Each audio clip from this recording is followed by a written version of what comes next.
Nak, nagungag na ka? Nakidawang sudaan. Una, kamusta man ka? Pa, nakalimot mo? Karoon man akong recognition day. Niyara akong award, oh. Nakasabot naman ang tapungan na narbaho mo para sa akong kaugmaon.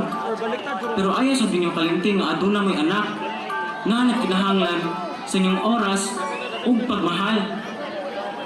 Na, pasensya jud kaayo. Nabisi mis pagpanarbaho. Ayaw kabalaka. Kay mangita mig paagi sa imong mama na makabawi minimong puhon.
Conclusion number 2, Magasigo Mananayo sa Cluster 1.